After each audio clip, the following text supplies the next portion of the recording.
Coba sampai di sebuah perkampungan, Nabi Musa dan Nabi Khidir lapar, kemudian menenangga.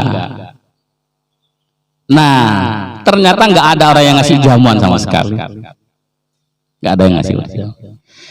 Di situ kemudian keduanya mendapati tembok yang miring, ada tembok miring. Oleh Nabi Khidir kemudian ditegakkan tembok itu. Nabi Musa kemudian kaget. Nabi Khidir, andai kata kita minta upah kepada pemilik tembok ini, kita kenyang.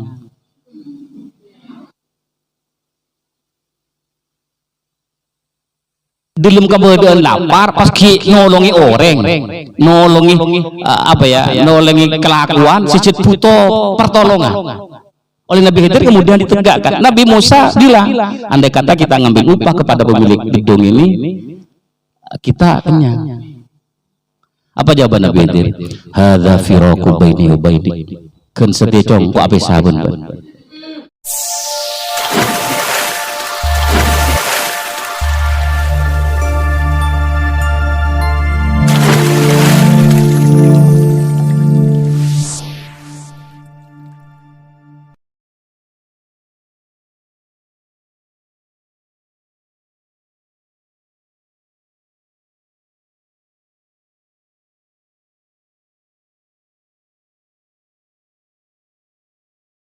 Al-Fatihah ila hadrati Rasulillah Muhammadin sallallahu alaihi wasallam wa ala alihi ashabihi azwajihi wa dzurriyyatihi wa ahli baitihi wal tabi'in wa ila arwahil a'immatil mujtahidin wal ulama'il awliya wa syuhada'is shalihin. Allah yaqdis arwahahum fil jannah wa yu'li darajatin fiha wa yu'midu alaina min barakatihi wa ulumi fid din wal akhirah.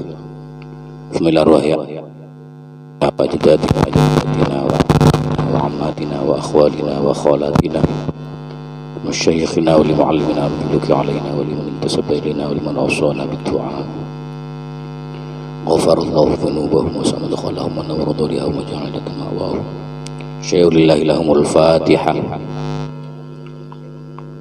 بسم الله الرحمن الرحيم الحمد لله رب العالمين الرحمن الرحيم مالك يوم الدين إياك نعبد وإياك نستعين اهدنا الصراط المستقيم صراط الذين أنعمت عليهم غير المغضوب عليهم ولا الضالين رب اغفر لي ولوالدي آمين. Bismillahirrahmanirrahim. Ini pertemuan kedua ngaji tasawuf. Ternyata dari pertemuan yang pertama banyak yang mungkin menonton dari YouTube ini, mungkin jasanya Pak Taufik ini. Di share ya.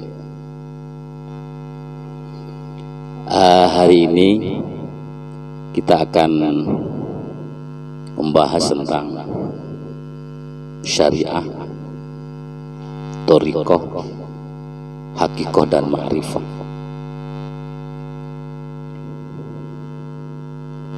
Kalau minggu kemarin kita membahas tentang makna dan definisi tasawuf secara umum, hari ini kita mencoba untuk membahas tentang syariah, thariqah, ma'rifah, hakikoh dan ma'rifah.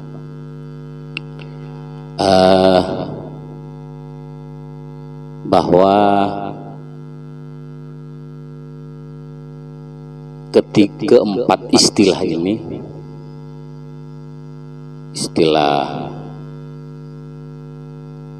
syariah, thariqah, hakikoh dan ma'rifah,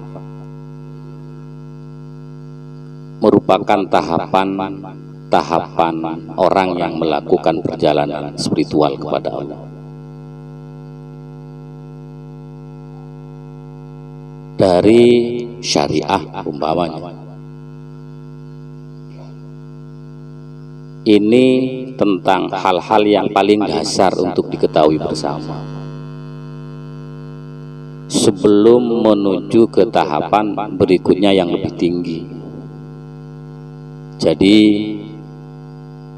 sebelum ke tingkat atau makom-makom tertinggi harus memahami dulu syariah. tahapan-tahapan itu harus dilakukan agar supaya orang yang melakukan perjalanan spiritual betul-betul sesuai dengan apa yang dikehendaki oleh kekasih. Dalam hal ini adalah Allah. Jadi kalau tidak melalui tahapan-tahapan itu, sangat mungkin perjalanan spiritual dapat dicederai oleh keinginan-keinginan yang tidak diingini oleh sang kekasih. Siapa yang juga berkeinginan di situ adalah lawannya Tuhan, lawannya kekasih, yaitu setan.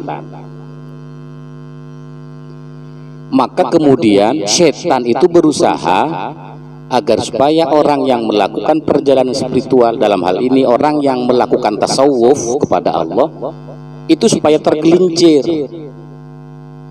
tidak sampai kepada Allah, yang seakan-akan menurut dirinya dia berjalan di rel yang sesuai.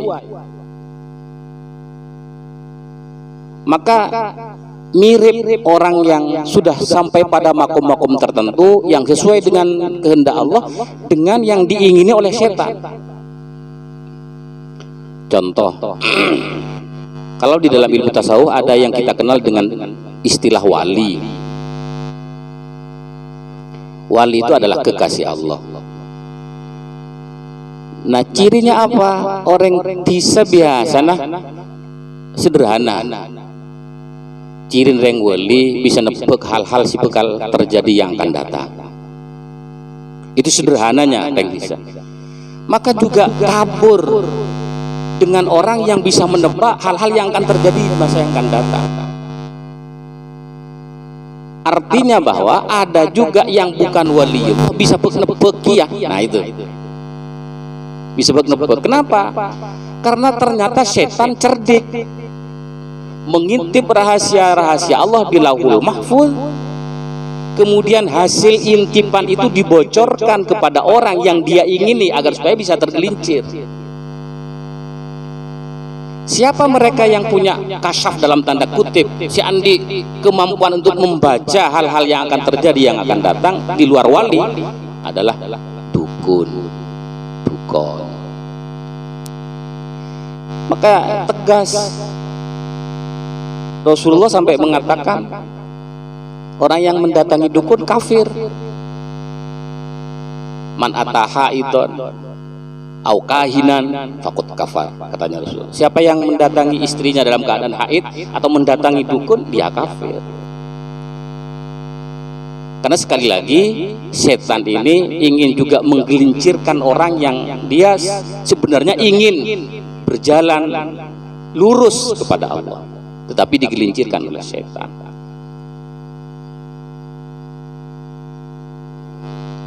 Oleh karena itu maka kemudian banyak dukun-dukun itu menyalahi syariat, tingkah lakunya menyalahi syariat.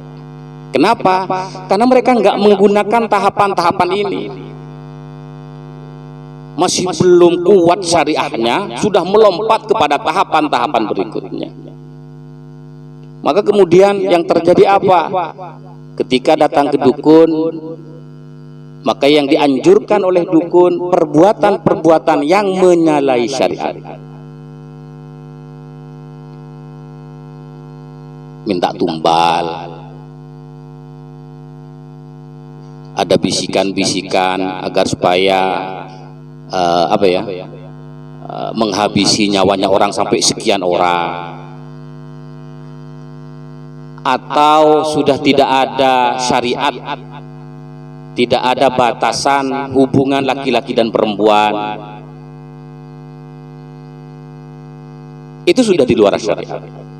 Oleh karena itu maka orang yang menuju perjalanan spiritual harus mengetahui dari syariah, kemudian thariqah, hakikoh, dan ma'rifah. Pertama adalah tentang syariah. Syariah. Saya ngambil di dalam kitabnya Sultanul Muhibbin wa Mursyidus Salikin, Syekh Sa'duddin Muhammad Salim Al-Murad.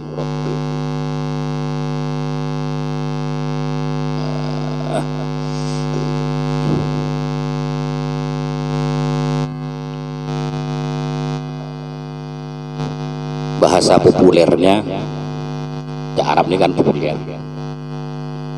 Asy-syari'ah hiya al-amru bil iltizamil ubudiyyah lillahi ta'ala wa hiya kama arrafaha al-ulama apa khitabun ilahiyun sa'ikun lidawil uquli as-salimah bi ikhtiyarihim al-mahmud ila ma fihi salahuhum fil hal wa falahuhum fil ma'al.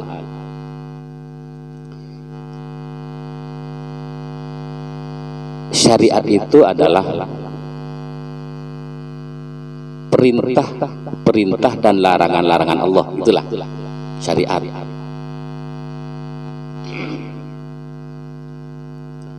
Semua perintah Allah, semua larangan Allah itu namanya syariat.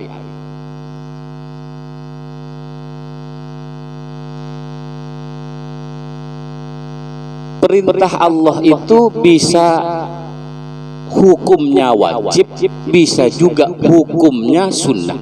Itu juga perintah.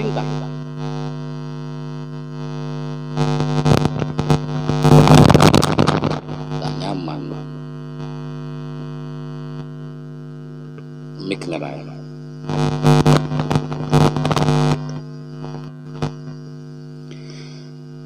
Tetap ada syariat yang berupa perintah, dan perintah itu bisa hukumnya wajib, bisa hukumnya sunnah. Ada juga yang berupa larangan. Nah, larangan itu ada yang hukumnya haram, ada yang hukumnya makruh. Itu sebenarnya dilarang. Jadi hanya ada dua yang besar dalam syariat, itu adalah perintah, ada larangan. Mungkin kenapa kita harus tahu syariat? Sebenarnya kalau orang mau menjalin cinta dengan seseorang, pertama-tama yang harus dilakukan adalah PDKT, pendekatan. Gimana? Maka harus kita tahu karakter lawan kita. Jadi kekasih kita, keinginannya seperti apa, kesenangannya seperti apa, yang tidak disenangi apa. Itu sebenarnya. Jadi sebenarnya kita yang mau melakukan perjalanan spiritual kepada Allah, pertama yang harus kita ketahui apa sih kesenangi pangeran. Karena itu kekasih kita, Allah itu adalah kekasih kita. Jadi umpamanya kita melakukan sesuatu yang tidak disenangi oleh kekasih, luar biasa amarahnya sang kekasih kepada kita. Bisa saja putus cinta kita, dari awal sudah putus. Tak terima cinta kita ben pangeran. Maka pertama-tama yang harus kita ketahui adalah apa yang dikehendaki oleh Allah, apa yang dicintai oleh Allah, apa yang tidak dikehendaki oleh Allah, apa yang tidak dicintai oleh Allah.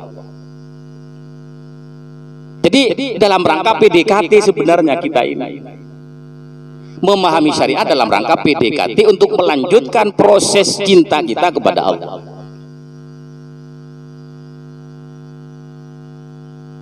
Sehingga kalau kita memahami syariat, otomatis apa yang kita kerjakan sudah direlakan oleh sang kekasih, oleh Allah. Jadi umpamanya kita melakukan sesuatu yang tidak dikehendaki, berupa hal-hal yang hukumnya haram, ngicok, mencuri, atau berzina, atau ghasab, atau apalah yang diharamkan oleh Allah, kita kerjakan tiap hari seperti itu. Tidak mungkin, dalam tanda kutip, tidak mungkin Allah kemudian mencintai dia. Kenapa? Karena dia melakukan sesuatu yang tidak dicintai oleh Allah, justru yang dilarang oleh Allah. Walaupun sebenarnya, nah hakikatnya adalah syariat itu bukan kepentingan Allah, tetapi kepentingan diri kita sebenarnya. Jadi kita tidak melakukan pencurian, kita tidak melakukan berzina, justru kita melakukan hal-hal yang dianjurkan dan diwajibkan oleh Allah, bukan kepentingan Allah, tapi untuk kepentingan diri kita sendiri. Hanya dalam konteks tasawuf saya analogikan seperti itu. Maaf banyak bahasa Indonesian dan ya kata. Walan pada kemarin dari Mojokerto ini ternyata ngikuti juga gitu. Streamingnya Pak Taufik gitu. Dari Mojokerto gitu. Nggak paham bahasa Madura tapi sedikit apa juga memahami gitu lah. Makanya agak diperbanyak bahasa Indonesia. Jadi itu syariat itulah. Dan syariat ini perintah Allah, larangan Allah yang nampak-nampak. Yang nampak-nampak. Kita sholat, gimana caranya sholat? Dimulai dari niat, kemudian takbiratul ihramnya seperti apa? Seperti yang diajarkan oleh Rasulullah. Setelah takbiratul ihram, kemudian baca Fatihah. Baca Fatihah itu dari apa? Dari Bismillah sampai waladhdallin. Nah itu yang ukurannya jelas, itu syariat. Syariat ukurannya jelas.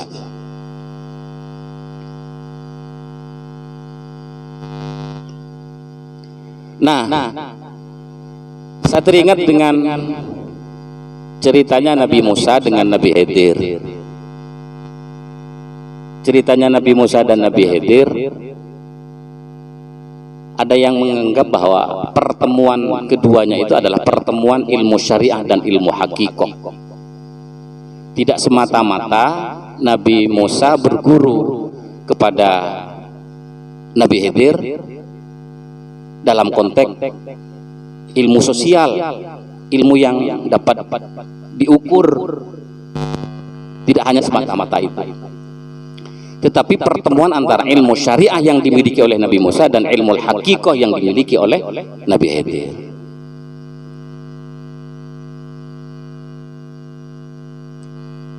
Satu ketika Nabi Musa akan ditanya oleh kaumnya, Nabi Musa, apakah ada orang yang lebih alim dari engkau? Nabi Musa jawab, enggak ada. Jawaban Nabi Musa menurut saya ini sangat manusiawi. Kenapa? Kalau memang ada manusia yang lebih alim dari Nabi Musa, maka jelas Allah akan mengangkat Nabi selain Nabi Musa itu. Sehingga ketika itu yang ada adalah Nabi Musa. Maka jawaban Nabi Musa, tidak ada selain saya. Tetapi oleh Allah ditegur, enggak benar. Ada orang hamba saya, katanya Allah, ada yang lebih alim dari kamu. Kamu berguru kepada dia, katanya Allah. Tempatnya disampaikan oleh Allah. Di mana? Majma'al Bahraini, tempat berkumpulnya dua lautan. Ulama tasawuf mengartikan Majma'al Bahraini, bertemunya, tempat berkumpulnya dua ilmu Bahrain, dua ilmu syariah dan ilmu hakikoh. Kemudian setelah dapat teguran dari Allah, Nabi Musa berangkatnya tidak sendirian, tetapi membawa asisten pribadi, aspri. Jadi kalau ada orang yang punya status sosial tinggi sekarang, kemudian membawa aspri kemana-mana, dan asprinya banyak, itu wajar karena ngikuti Nabi Musa dulu. Bupati, siapa lagi? Gubernur, presiden, ada aspri bidang apa, ada aspri bidang apa, ada aspri. Karena memang sudah status sosial. Nabi Musa sendiri ketika disuruh berguru oleh Allah bawa aspri. Apa perannya aspri itu? Membantu bosnya. Nama aspri itu kan Yusha bin Nun, kalau yang Nabi Musa itu Yusha bin Nun. Apa perannya Yusha bin Nun? Membawa bekal yang dibutuhkan ketika perjalanan. Apa bekalnya? Kok kering? Betul, kok kering? Nabi Musa berjanji kepada dirinya bahwa dia akan berguru sampai ketemu walaupun sampai berbulan-bulan, dan waktunya cukup lama. Berangkatlah Nabi Musa dengan Yusha bin Nun itu menyisir pantai. Kemudian sampai di sebuah tempat istirahat. Keduanya istirahat. Setelah istirahat, menghilangkan penat, baru kemudian berangkat lagi. Setelah berangkat, kemudian Nabi Musa bilang, ayo kita lapar. Mana apa bekalnya? Kok keringnya di mana? Ayo bekal keluar. Apa katanya Yusuf bin Nun? Aduh, nyon maaf Nabi Musa.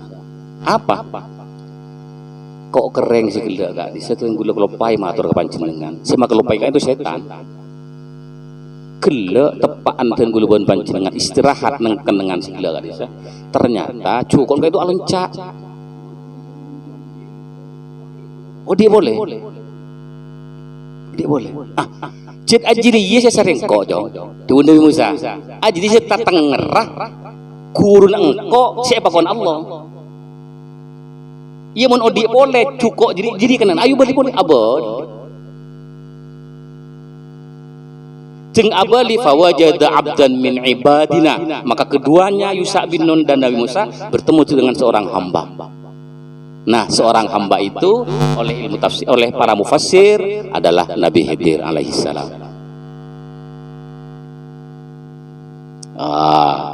Pod tak jelasakin apa itu apa jadi ada kade apa tak jelasakin di Quran.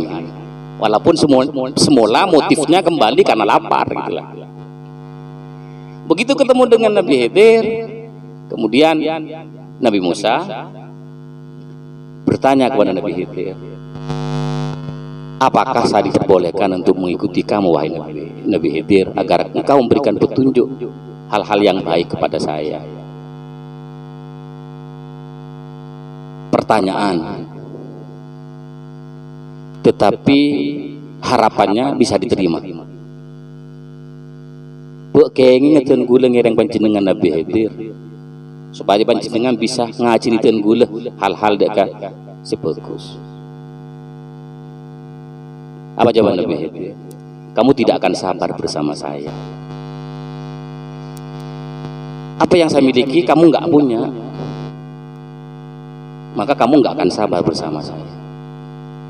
Apa jawaban Nabi Musa? Karena Nabi Musa sudah antusiasnya begitu besar, kemudian Nabi Musa berjawab, saya akan menjadi orang sabar dan tidak akan menyalahi peraturan.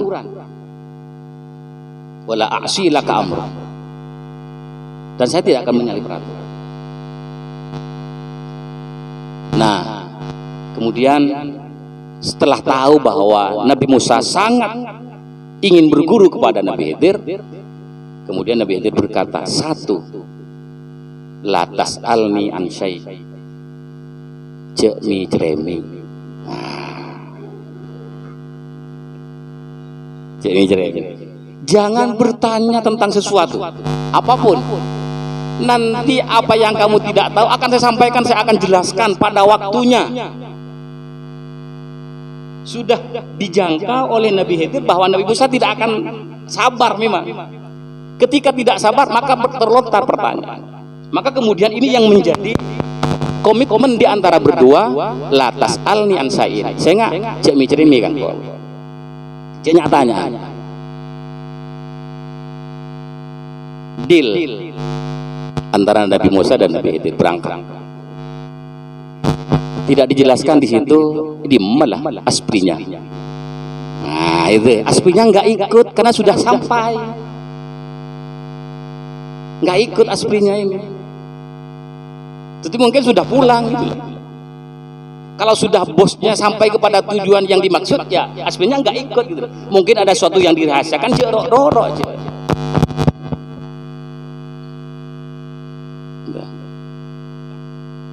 Berangkat. Kemudian sampai di satu tempat dia berdua mendapati perahu. Masuk Nabi Khidir, kemudian Nabi Musa masuk. Ada berapa penumpang juga di dalamnya. Begitu masuk, kemudian Nabi Khidir melubangi perahu itu. Lubangi perahu. Tak kerjet Nabi Musa. Yang notabene Nabi Musa punya ilmu syariah. kun sifat teng melolo. Artinya ilmu syariah itu ilmu yang menjelaskan sebab akibat, hukum kausalitas. Itu syariah. Mun tak abejeng etono. Mun abejeng swarga, itu kan hukum kausalitas. Itu syariah. Mun alo bengi apa perahu terselem deh. Itu hukum kausalitas. Maka itu yang dilakukan oleh orang yang punya ilmu hakikoh. Orang yang punya ilmu syariah bertanya-tanya, bahkan menegur Nabi Khidir. Mak apa sih lo begini kan? Gula kan kita selem imbiang. Pertanyaannya Nabi Musa. Gula kan kita selem imbiang. Apa jawabannya Nabi Khidir? Sudah saya katakan, jangan bertanya tentang sesuatu. Cek mi jeremi. Cek wel rewel. Sudah. Apa jawaban Nabi Musa? Ya, mohon maaf. Saya lupa kalau sudah saya berjanji untuk tidak rewel, tidak bertanya sesuatu. Maafkan saya. Masih dapat toleransi, berangkat lagi. Sampai di tengah jalan kemudian ada seorang anak oleh Nabi Khidir beli, Pak. Ya Allah. Muncan ilmu syariat Nabi Musa cereng tak andi salah wae beli.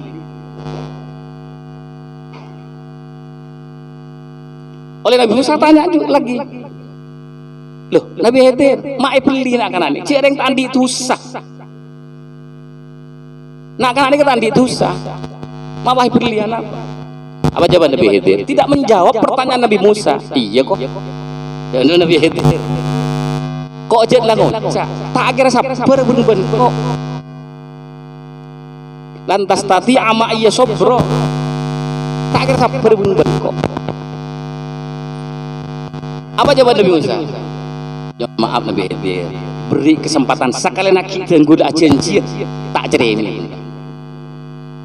Sekali lagi. Awon. Mangkat boleh. Nabi Musa Nabi Khidir. Mangkat.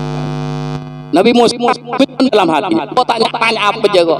Aca-aca apa kekuring tak aca-aca. Karena itu menjadi komitmen saya. Kemudian sampai di sebuah perkampungan, ini lapar. Nabi Musa dan Nabi Khidir lapar. Menenangga, menamu ke rumah-rumah itu. Ternyata nggak ada orang yang ngasih jamuan sama sekali. Jadi saking ntar kadang matur mungkin bente mungkin diberiin kopi, teh. Nah mungkin itu.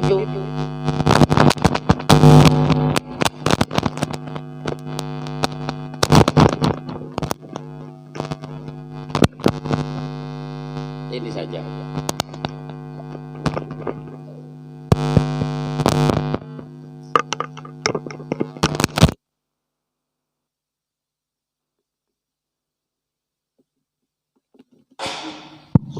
Nyaman.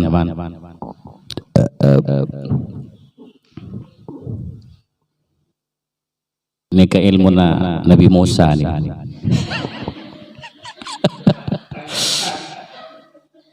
Ilmu Nabi Musa tak ada tingkatan Nabi Khidir nih kata. Begitu tak nyaman ini kekente kan nggak gini. Doba setong sampai di sebuah perkampungan, Nabi Musa dan Nabi Khidir lapar, kemudian menenangga. Nah, ternyata nggak ada orang yang ngasih jamuan sama sekali. Nggak ada yang ngasih. Di situ kemudian keduanya mendapati tembok yang miring. Ada tembok miring. Oleh Nabi Khidir kemudian ditegakkan tembok itu. Nabi Musa kemudian kaget. Nabi Khidir, andai kata kita minta upah kepada pemilik tembok ini, kita kenyang.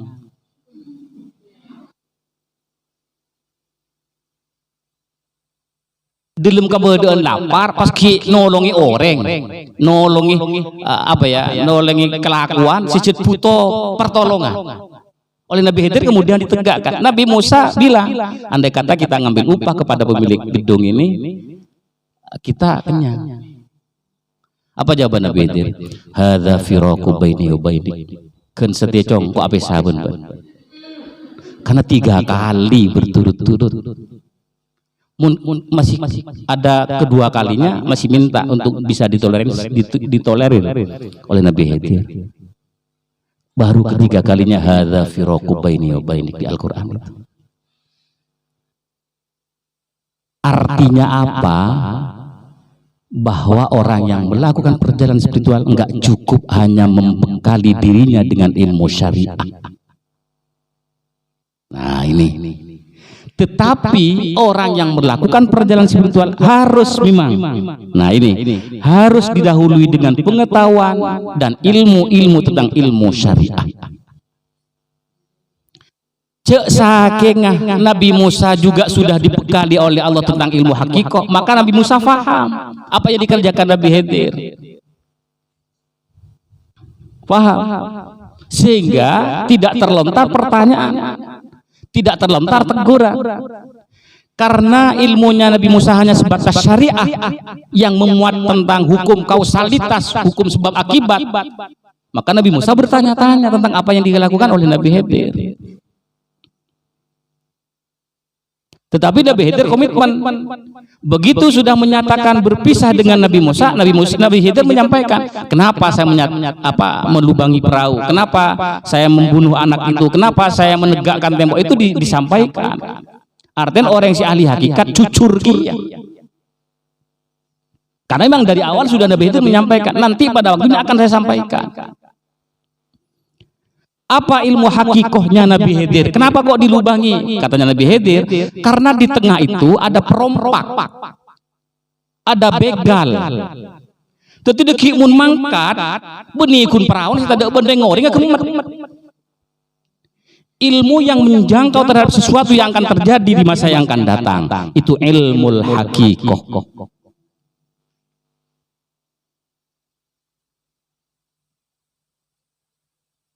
Ilmu hakikoh. Demikian juga Nabi Khidir mengatakan, kenapa saya membunuh anak ini? Karena anak ini punya 2 orang tua yang taat kepada Allah, sangat dimungkinkan anak ini akan merubah keyakinannya kedua orang tua. Daripada orang tuanya nanti 2 orang ini menjadi kafir, maka 1 orang ini yang jadi korban. Dari lebur ke anak, kemudian orang tuanya bisa kafir.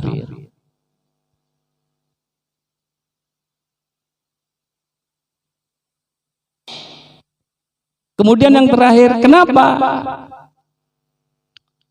tembok itu ditegakkan dan saya tidak minta ongkos? Ternyata di bawah tembok itu ada harta anak yatim. Di bawah tembok itu ada harta anak yatim. Dan anak yatim tahu nanti kalau sudah tua dia akan menggali sendiri dan akan mengambil sendiri uang atau barang yang dimilikinya. Masa saya pantas minta upah kepada anak yatim?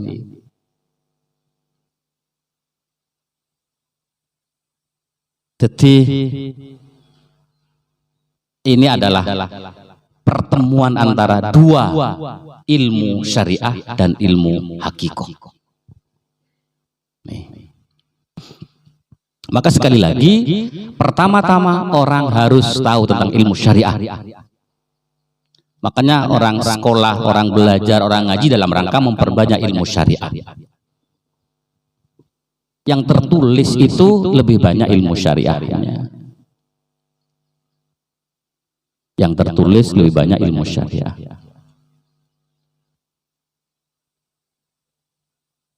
Kemudian yang kedua adalah thoriqoh.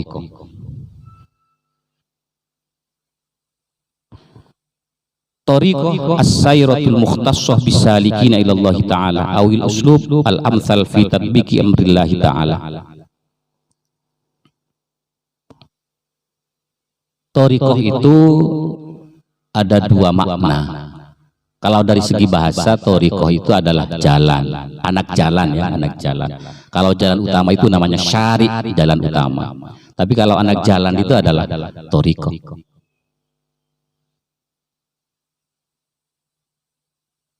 Biasa orang ngintar ke Mekah itu tempat-tempat yang apa rame, polisi bilang ya had torik ya had, jalan. Nah, torik ya had. Dan yang betul ada suku torik nyaman orang. Torik ya had. Torik itu anak jalan. Jalan utamanya adalah syariat. Nah, ada di dalam bahasa yang lain, apa toriko itu? Al-amalu bisyariah, mengamalkan syariat.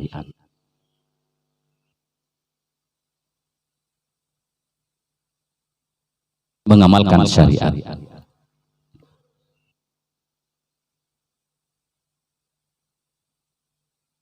Ada makna yang kedua adalah makna jam'iyah, lembaga, wadah, perkumpulan. Itu toriko. Saya alumni di An-Nukoyah. Di An-Nukoyah ini tidak menampakkan kiainya ikut toriko, tidak menampakkan. Justru katanya beliau, torikohnya Masyayikh An-Nukoyah adalah mengajar, mengimami sholat berjamaah. Itu torikohnya. Berarti apa? Torikoh dengan makna mengamalkan syariat. Karena torikoh itu jalan yang menyampaikan seseorang kepada Allah. Jalan yang menyampaikan seorang kepada Allah.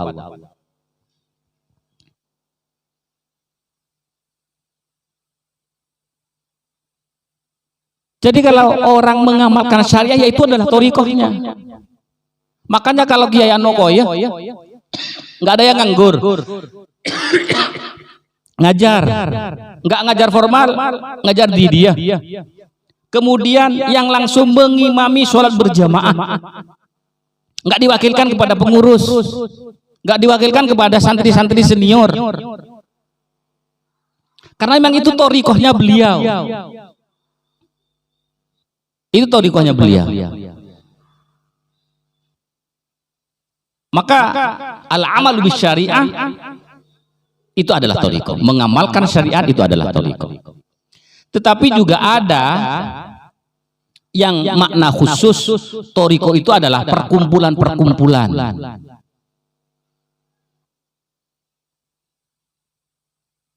Nah, perkumpulan ini dalam makna yang lebih sempit daripada makna yang pertama. Kalau makna yang pertama luas, mengamalkan syariah itu adalah toriko. Yang ini mengamalkan mengamalkan zikir, ingat kepada Allah.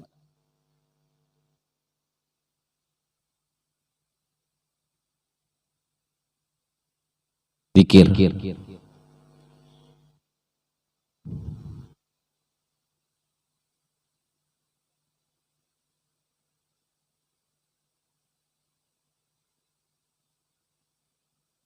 Maka kemudian ada orang kadang-kadang ditanya apa torikon buat?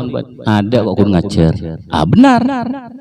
Ada lagi kalau ditanya apa torikon buat? Tang toriko Naqsabandiyah, Qadiriyah, tang toriko Samaniyah, tang toriko Syadiliyah. Itu sudah perkumpulan-perkumpulan. Kalau makna yang kedua bermakna perkumpulan, maka jangan salah pilih. Tidak setiap perkumpulan kemudian torikoh yang mu'tabarah, yang benar. Tidak setiap perkumpulan kemudian kita anggap benar.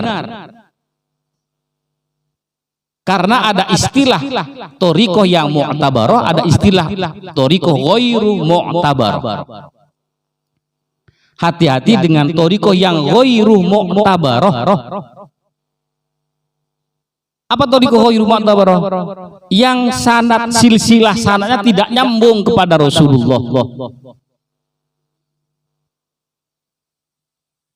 Yang mu'tabarah silsilah sanadnya nyambung kepada Rasulullah.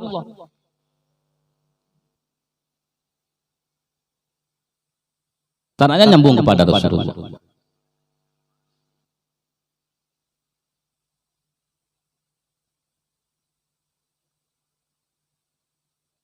Jadi kalau yang kita ketahui di sekitar kita, Thariqah Naksabandiyah, ada Thariqah Tijani, ada Thariqah Samaniyah, ada Thariqah Syadiliyah, ada Thariqah banyaklah yang itu yang mu'tabaroh. Karena silsilah sanadnya jelas. Dia mendapatkan dari siapa? Keliwapa punten atau dari Ketefur. Dari Ketefur siapa? Dari Keliwapa. Keliwapa siapa? Terus jelas asampung sanad sampai kepada Rasulullah. Berarti ajaran-ajaran yang dibawa oleh Thariqah itu ajarannya Rasulullah.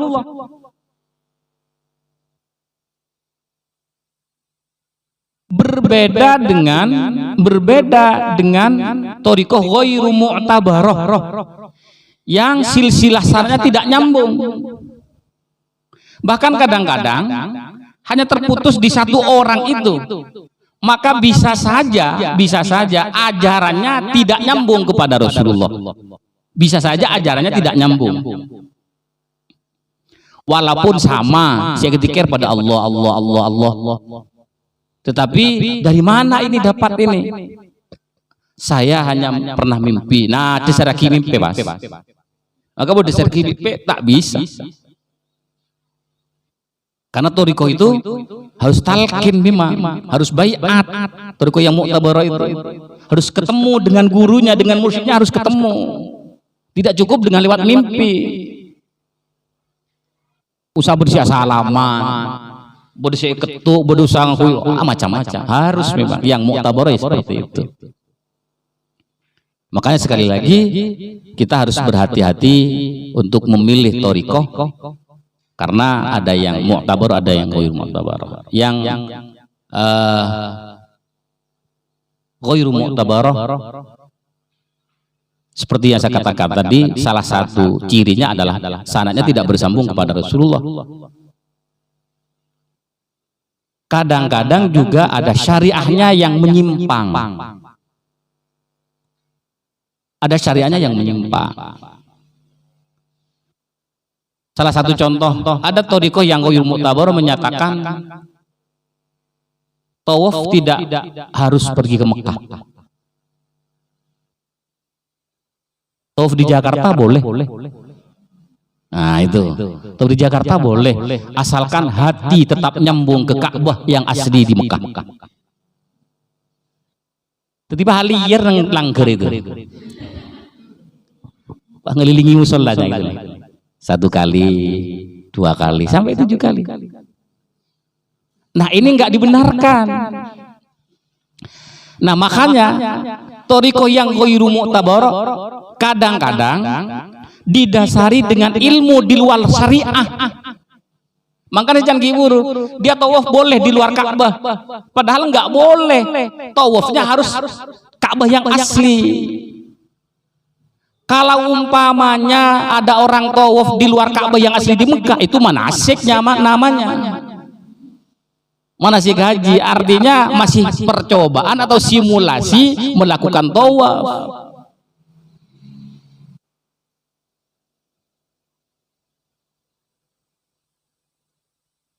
Ada lagi ini contoh. Ada lagi Thariqah yang ghairu mu'tabarah seperti di Malang beberapa tahun yang lalu. Solat yang hakika adalah solat yang hatinya ingat kepada Allah. Maka salah satu cara untuk mengingat kepada Allah harus apa yang dilafalkan dalam bahasa Arab diterjemahkan dalam bentuk Indonesia. Maka pahpojeng abid pas. Allahu Akbar, Allah Maha Besar. Lengkap dan itu dilafalkan. Di Malang ada yang seperti itu.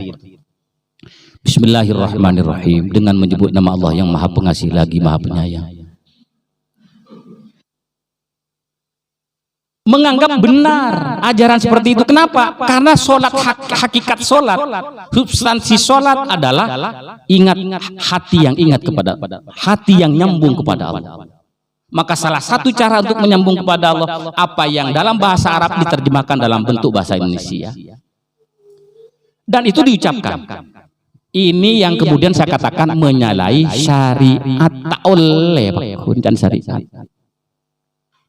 Enggak boleh. Makanya harus memperkuat syariatnya dulu. Sebelum masuk thariqah itu syariatnya harus kuat. Harus kuat. Dan ini sangat mungkin akan ada beberapa pemahaman-pemahaman yang akan keluar dari konteks syariat tadi itu. Ngaku thariqah ini, majelis ini, majelis ini. Maka hati-hati.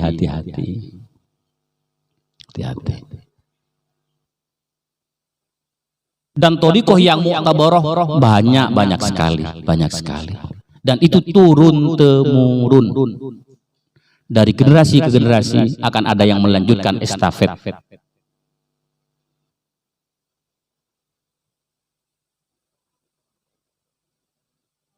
Itu yang thariqah. Kemudian berikutnya adalah hakikoh. Kalau saya minggu kemarin menyampaikan tentang definisi tasawuf adalah menurut ma'ruf Karhi, al-akhdhu bil haqa'iq wal ya'su fi aidil khala'iq. Mencari yang hakikat-hakikat. Yang hakikat-hakikat itu banyak. Tetapi yang hakikat itu banyak, tetapi akan bermuara kepada satu hakikat, yaitu Allah. Apa al-haqiqah?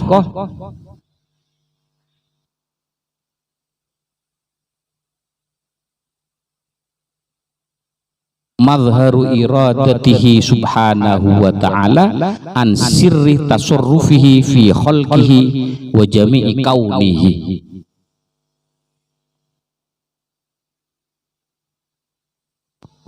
Jadi ada berapa kehendak-kehendak Allah. Kasokan pangeran. Umpamanya Allah nyuruh kita sholat. Apa sangkuna sik kasokan pangeran sebelum sholat apa? Mon dari niat sampai salam atau lega kanan ben ke kiri itu syariat. Hakikatnya apa? Agar supaya seorang bisa tersambung hatinya kepada Allah. Dan sholat hakikoh itu tidak berbaktu seperti as-sholawatul mafruḍah. Mun sholat diwajibkan duhur 4 rakaat, asar 4 rakaat, maghrib 3 rakaat dan seterusnya. Itu berbatas dengan menggunakan jumlah dan nominal itu. Tapi sholat yang hakikoh enggak ada batasannya. Sehingga seterusnya hati ini selalu berhubungan dengan Allah. Hati ini selalu terkoneksi dengan Allah. Selalu seperti itu. Manakala dalam satu saat hati tidak terkoneksi dengan Allah, maka ketika itu dia tidak sholat. Dianggap tidak sholat. Maka seperti yang dikatakan dalam apa itu di dalam ayat Al-Quran, hafidhu ala sholawati was sholatil wusta. Hafidhu ala sholawat, peliharalah beberapa sholat itu, yang 5 itu, was sholatil wusta, dan sholat yang di tengah-tengah. Kalau ulama fikih mengatakan sholat apa yang disuruh yang di tengah-tengah, berarti sholat asar. Tetapi ulama tasawuf mengatakan sholat yang di tengah-tengah mana? Sholat hati. Karena hati tempatnya di tengah anggota badan. Jadi sangkun hakikat bejeng ya ateh. Tetapi hati-hati. Ini kemudian disalah tafsirkan oleh mereka yang enggan untuk melakukan sholat. Sepenting masjid tong kapangeran ajilah bejeng. Nah, bede pas istilah solok. Di mana nih? Nang buluto ini beda. Apa dasarnya? Aqimis sholata lidzikri, tunaikan sholat untuk mengingat saya, katanya Allah. Jadi tocuna sholat malah ingat ke pengiran. Mun sudah tocuna ekening, maka enggak perlu kita menggunakan media itu. Ruku sujud enggak perlu, katanya mereka. Aqimis sholata lidzikri, tegakkan sholat untuk mengingat saya. Jadi substansi sholat adalah mengingat Allah. Di mana saja kita ingat kepada Allah, itu adalah sholat. Nah, itu mereka. Jadi kata tak takbiratul ihram, tak sujud, tak ruku, ya sudah, apa aja. Itu solok. Maka sekali lagi itu di luar syariah. Kenapa di luar syariah? Karena Rasulullah mengajarkan shollu kama ra'aitumuni usolli. Sebisa ate masih tong ke Gusti Allah dengan menggunakan gerakan-gerakan dan ucapan-ucapan dalam sholat itu. Nggak bisa keluar dari itu. Jadi harus aqwalun wa af'alun, memang harus dengan menggunakan perkataan dan harus dengan perbuatan-perbuatan. Jadi tidak bisa orang berapologi bahwa dengan sampainya tujuan sholat berarti sudah selesai kita melaksanakan. Enggak bisa.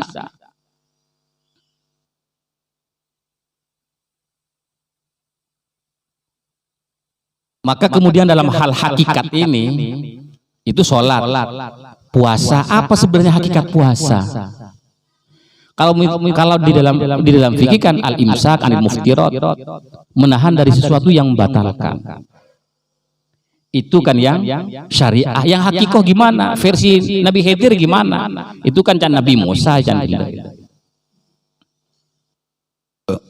Bejeng apa? Aqwalun wa af'alun, itu Nabi Musa. Nabi Khidir di remah. Terkoneksinya hati dengan Allah, itu Nabi Khidir. Zakat itu apa? Nah, zakat itu adalah ismun lima yukhraju an malin aw badanin ala wajhin makhsus. Nama yang dikeluarkan bagi suatu dengan cara tertentu. Ah, itu definisinya Nabi Musa itu. Jadi ada nisab, ada haul. Itu zakat versi Nabi Musa, itu syariat itu.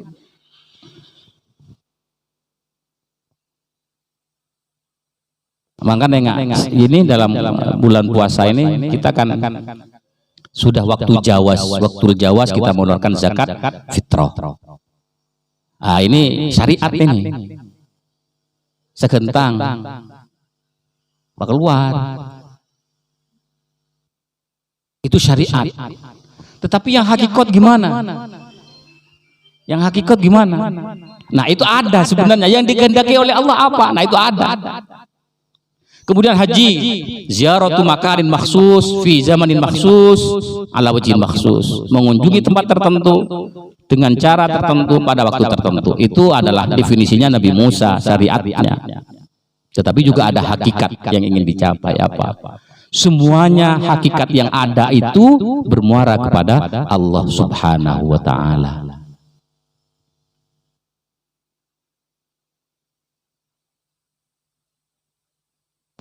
Kemudian yang terakhir adalah ma'rifat. Kalau dari segi bahasa, ma'rifat itu mengenal atau mengetahui.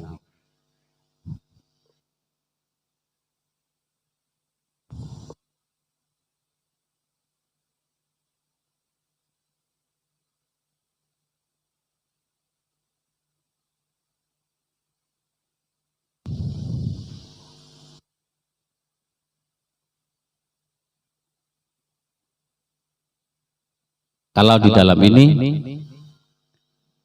jasmul qalbi biwujudil wajib al mawjud muttasifan bisairil kamalat. Tetapnya hati dengan hadirnya yang wajib ada. Itu ma'rifat. Tetapnya hati dengan hadirnya yang wajib ada seraya menggunakan sifat-sifat yang sempurna. Ma'rifat. Ini tahapan tasawuf yang paling tinggi dan ini yang diharapkan dan yang menjadi target orang melakukan perjalanan spiritual. Coba ketika ma'rifat.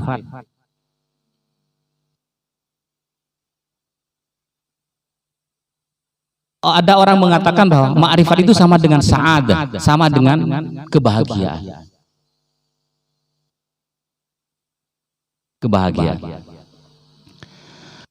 Ma'rifat itu mengenal Allah. Orang yang mengenal Allah akan merasakan kebahagiaan, akan merasakan ketenangan. Tetapi mengenalnya tidak menggunakan pendekatan akal.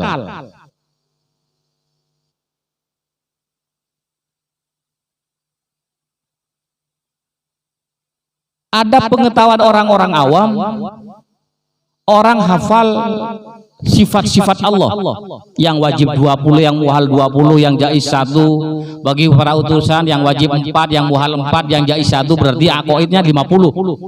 Itu adalah menggunakan pendekatan akal. Jadi mengenal Allah dengan menggunakan itu. Allah wujud, qidam, baqa, mukhalafatul hawadits, ya mu'min, dan seterusnya. Itu pengetahuan orang awam, orang-orang yang masih biasa.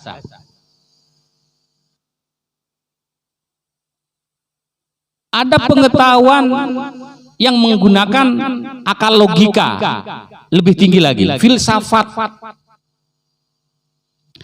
Kalau Allah itu ada, buktinya apa? Buktinya adalah adanya sesuatu yang diciptakan oleh Allah.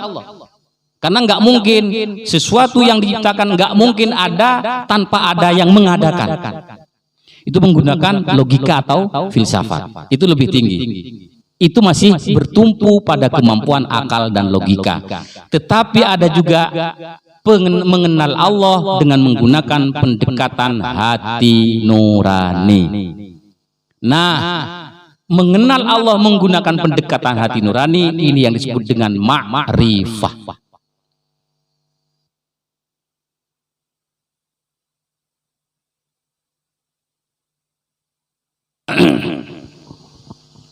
Sehingga saya katakan bahwa kalau sudah hati yang mengenal Allah, maka kemudian akan melahirkan rasa kenikmatan yang luar biasa. Ketika yang mengenal Allah itu adalah hati.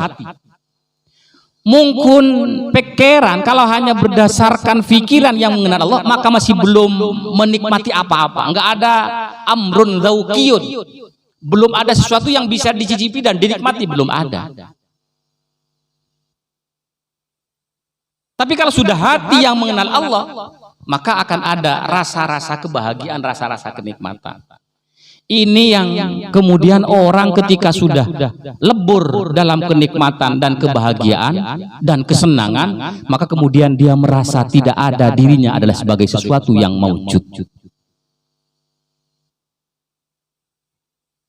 Dirinya adalah fana. Ini adalah apa? Lebur ini sudah hancur.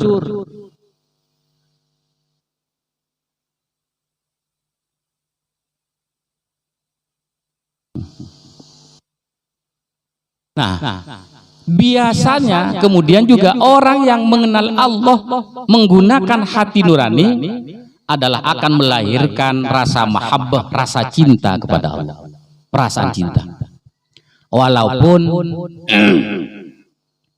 ini ditentang oleh tokoh tasawuf perempuan Robi Adawiyah.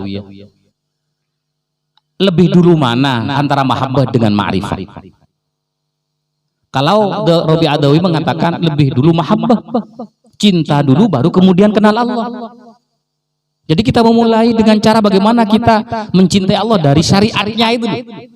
Kita kan seperti yang saya katakan tadi, syariat itu PDKT. Apa sih yang kesenangi Allah? Apa yang tidak disenangi Allah? Kita tahu dari syariatnya itu. Itu dalam rangka kita memupuk rasa cinta kepada Allah.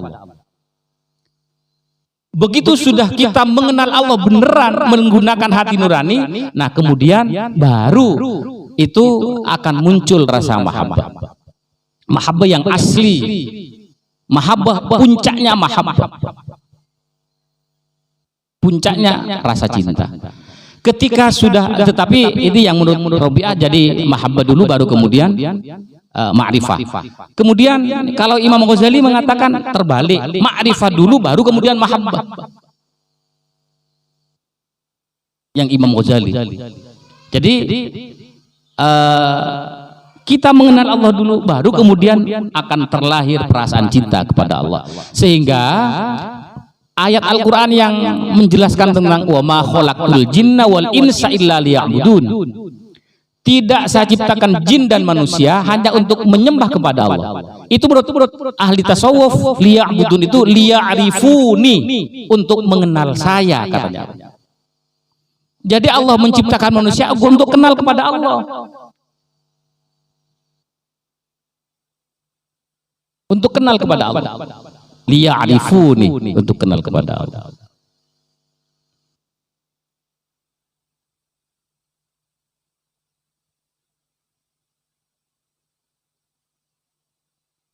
Bisa Anda membayangkan orang yang dimabuk asmara terhadap sesama makhluk itu biasanya tidak normal kehidupannya. Orang yang dimabuk asmara tidak normal.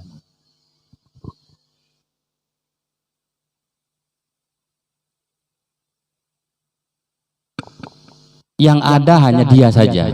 Di dapur ada dia, di tempat makan ada dia, bahkan yang dimakan pun dia.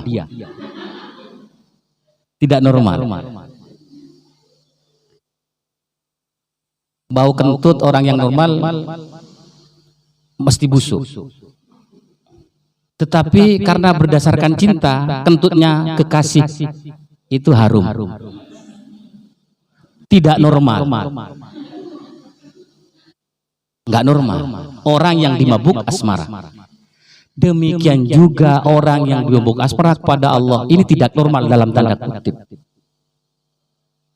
Nggak normal. Maka kadang-kadang kita menjumpai sikapnya nyeleneh. Karena sudah kadung nikmatnya dia bersama Allah. Ada yang sampai majdzub, gila, dalam tanda kutip gila, kadung senangnya nikmat bersama Allah. Seperti apa nikmatnya? Susah dilukiskan dengan menggunakan bahasa dan kata-kata. Karena yang merasakan nikmat adalah hati. Jangankan kenikmatan bersama Allah, kita makan sate depot 35 di Bluto itu enak. Kemudian pulang, kita menyampaikan kepada orang, oh besar akan sate yang depot 35. Dia remes nyaman. Duh, tak ada lepas rasa TV. Karena sudah nggak mampu menjawab itu. Itu perasaan cinta, itu perasaan senang sudah. Jadi sulit diungkapkan dengan menggunakan bahasa kata-kata. Amrun dzauqiyun, perkara yang bangsa apa ya? Dzauq, perasaan sudah. Jadi rasa sudah, rasa. Nah, orang yang sampai ketika ma'rifah, tandanya apa? Akan memancarkan sinar nur. Kemudian orangnya tawadhu, sikapnya wara'. Itu indikatornya. Orang yang sudah sampai ke tingkat mahabbah, tingkat ma'rifah itu akan memancarkan nur. Kemudian sikapnya wara'.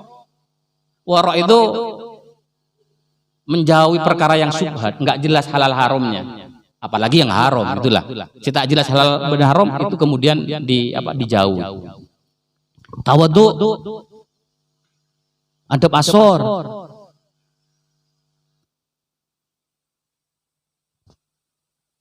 Kenapa? Karena dia mencerminkan sifat-sifat kekasihnya. Dia mencerminkan sifat Allah sudah. Ketika dari engkau sah, dia bersama Allah, terkoneksi dengan Allah, maka kemudian sikap dan perilakunya mencerminkan sifat-sifat Allah, sifat-sifat kekasihnya. Sifat tawadhu, husnudzon kepada Allah. Enggak ada yang jelek ini, sama sekali enggak ada yang jelek. Semuanya baik-baik. Enggak ada sifat sombong, enggak ada. Dia yang sudah mencapai makomnya ma'rifah. Nah, orang yang sampai ke makom ma'rifah ini kemudian terkenal dengan al-arif billah. Ma'rifah itu isim fa'ilnya al-arif billah. Orang yang bermakrifat kepada Allah. Orang yang al-arif billah kemudian juga mendapatkan gelar waliullah, kekasih Allah.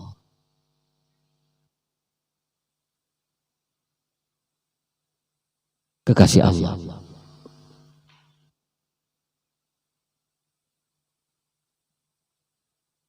Semakin tinggi ma'rifatnya, semakin tinggi tingkat ketenangan hidupnya. Semakin bertambah ma'rifatnya, semakin bertambah kecintaannya kepada Allah. John Kubus Saudi ini. John Kubus. Apakah ma'rifah itu dirasakan orang yang sudah wafat? Enggak, orang yang masih hidup merasakan itu. Makanya banyak orang-orang yang kemudian mendapatkan gelar al-arif billah. Berarti orang yang mendapatkan gelar al-arif billah itu orang yang sudah sampai ke makom ma'rifah, sudah mengenal Allah. Seperti yang saya katakan tadi, orang yang sudah sampai ke makom Allah maka mencerminkan sifat-sifat Allah dalam sikap kesehariannya. Sehingga dirinya itu adalah cerminan dari sikap Allah, sifat Allah. Maka kemudian muncul hadis man arafa nafsahu arafa rabbahu. Siapa yang kenal kepada dirinya maka juga kenal kepada Allah. Siapa yang ma'rifat kepada dirinya, ma'rifat juga kepada Allah.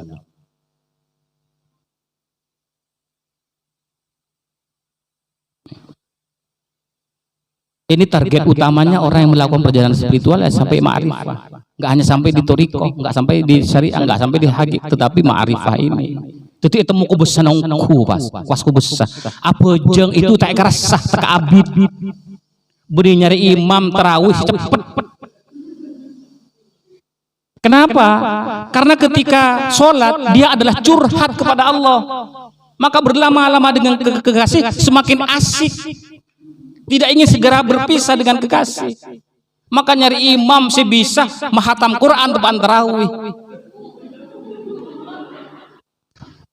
Maka kemudian Rasulullah itu walaupun hanya 11 rakaat sholat malamnya, jangan ditanya lamanya.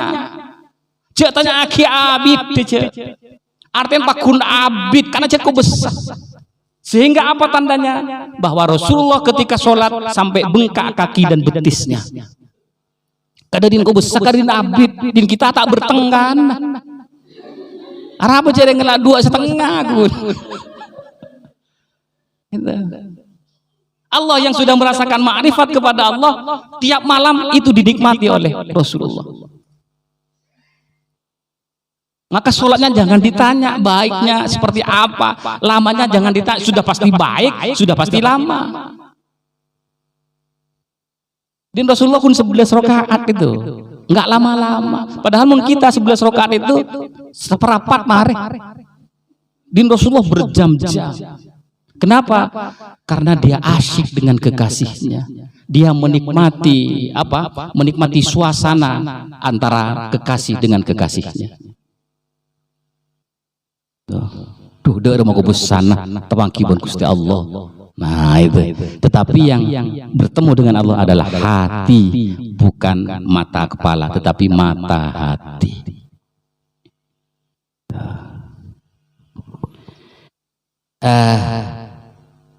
Demikian mungkin untuk perjumpaan kali ini lebih dari 1 jam ini.